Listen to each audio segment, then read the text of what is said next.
Welcome back to Choice 2017. On the broadcast tonight, we are talking about the county of Homa Bay, the politics and the issues. What does the county of Homa Bay need? We have with me Enosh Bolo, aspirant for the governorship of Homa Bay County. I have Senator Moses Kajwang coming to us live from Mombasa. I have also coming to us live from our city center studios. We have Kavins Owidi, chairman of the Luoland Dialogue Initiative, just putting perspective into the discussion now. In the next 10 minutes or so, we'll try to talk about the politics in the county of Homa Bay leading to the 2017 general elections. But first, we did ask you on our Twitter poll question, how would you rate the county government of Homa Bay for the past, the work they've done for the past 4 years or so? And one is Mark Konyango says on Twitter, Homa Bay is a bleeding county.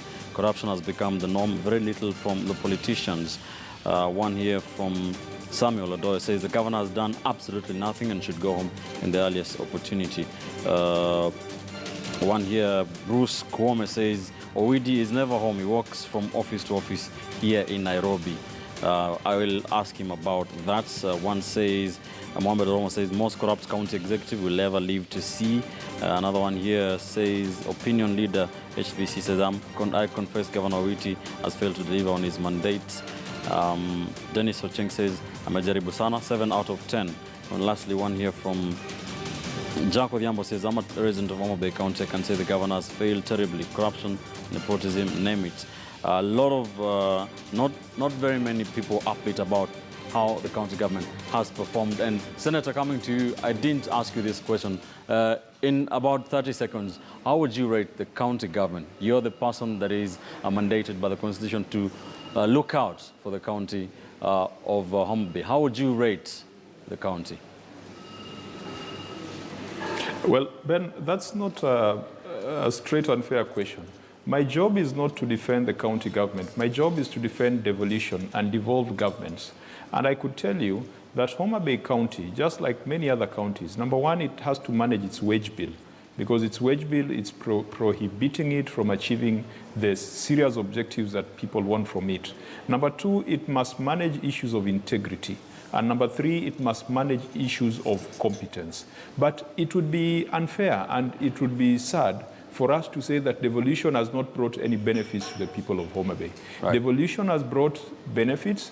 They could be token benefits, but it is better than the days when we had to wait for the president or the head of state or a minister to come and commission a road. We are seeing roads being opened. We are seeing markets being set up.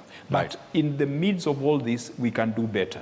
I think that Homa Bay is an average county, and if we put much more effort, we can make it a great county. I would like to be associated with a great county rather than an average county. All right. Thank you, Senator. And we have been joined by Cosmas Kanyadudi, another aspirant for the gubernatorial race seat of Homa Bay. Welcome, sir. It's unfortunate we wouldn't engage in the kind of debate we wanted with your fellow aspirant because of time, but just tell us in a nutshell, what is your plan for Homa Bay County? Why do you want to become the next governor? I want to become the next governor of Homa Bay because what has happened is that the great expectations that our people had with devolution has been run down. There is great disappointment, and it's like the people we gave the responsibility to run the county at the beginning did not have what it takes, and I think they also didn't have an agenda to develop the county.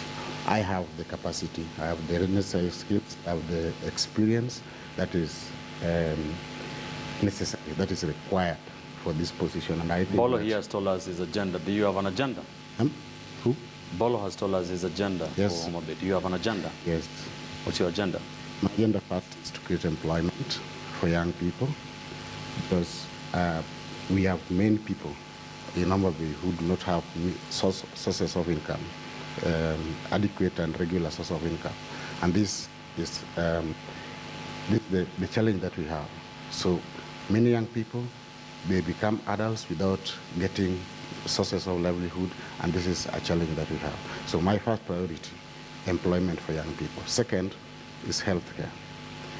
While the country is currently suffering from a neglected healthcare system, Homa Bay is, I think, the worst county in terms of healthcare for its people. It is a shame that many of our citizens of Homa Bay still go to seek medical services from outside of Homa Bay. They go to other counties to seek medical assistance because the ones that we have are basically run down. All right. Yes.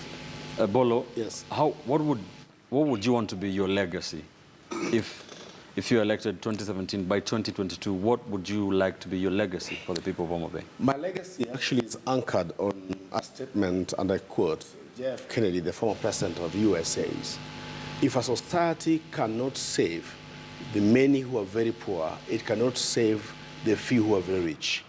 I want equitable distribution of the devolution resources to every person living in Homa Bay County, irrespective of your age, irrespective of where you come from. I would like to see a situation in which our youths are economically engaged. I would like a situation in which service is delivered to the people of Homa Bay. One of the things that has bedeviled our county is corruption. For sure, we have too many panya routes. We've got too many holes through which public coffers is actually siphoned. We want a county where everybody has the latitude to be able to contribute in terms of developing that county. All right. Lastly, I would like to say I want social services to our people where when they go to seek their medical health, they have them. When they want water, they have safe and clean drinking water. When they want anything that, of course, is beneficial to them, then they get. And lastly, all-inclusive government where I would want our people, professionals and all people from all walks of life to come in and contribute towards the development of our country. All right. Kanyarudi, the same question. What would you want to be your legacy if elected governor? I would wish to be remembered as the governor of Homa Bay who removed Homa Bay from the pit of poverty and backwardness to a model county that can be demonstrated to the world as a developed country where people have access to quality service whenever they want and effective service delivery. I would also wish to be remembered that I was able to deal decisively with the corruption. I think there is gross inefficiency and the ineffectiveness of the public service in Homa Bay County, and it is a sin that our people should be paying taxes and they don't get value for the money that they pay to the government. It is incorrect that our government, the county government, keeps on talking about less resources being given from the national government. Yet, the ones that they are being given, they are not using it for the public, for the people who have elected them to receive services from them. All right. They are also not talking about the internally generated resources. All right. But allow me to suggest one thing. What is lacking that has prevented our county from takeoff is an effective implementation of systems, structures for takeoff. All right. This is the forte that I would like to bring on board. All right. Finally, because of time, let me start with you, Owidi. Let's talk about the politics very quickly. Homa Bay is an ODM county. How important do you think the party politics will be important in the county of Homa Bay in 2017?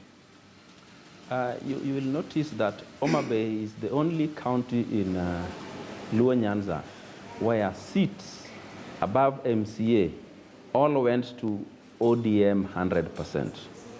It's been a county that is very loyal to ODM. However, in this election, it could go either way. All right. Because most of the constituencies, we noticed that even where ODM won, the other candidates who are opposing ODM, if you put their votes together, they were more than the ODM candidates. All right, thank you. Let me come to you, Senator. Senator, Homa Bay is an ODM county. Do you think this is a good thing? Will this be a bad thing during the nomination, the party nominations in 2017? Very quickly, in 30 seconds only. Definitely, Ben, Homa Bay is an ODM county. But Ben, I think it would have been fair to ask me what kind of governor I would expect, because I'm not running for governor.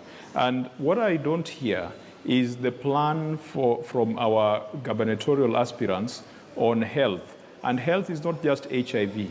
It is HIV, it is sleeping sickness, it is malaria.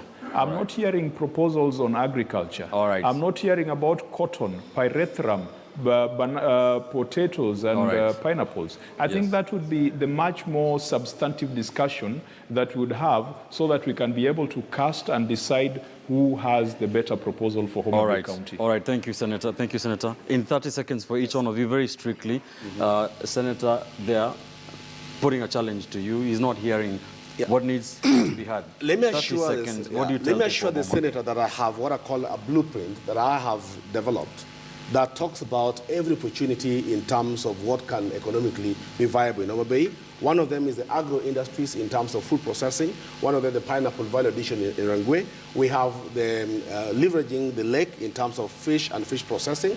We've got energy potential in Homa Bay, both mini hydros. So you're saying you have the plan. It's only Yes, that we don't have it's the all time. here. We don't have the time, but I have the plan well documented. I also have, other than Your 30 seconds. the fish processing also, we have agro-industries that we can always leverage to be able to get this. All right. We also have tourism that we can be able to leverage, and therefore we have it all In put 30 seconds. Sorry for the time because you came late. Yeah, I'm sorry. Your message. Like my brother said, it's not time to talk about in details, but just on health, like as raised the challenge. Yes. My intention is to make purposeful. All right. All right. Okay. All right.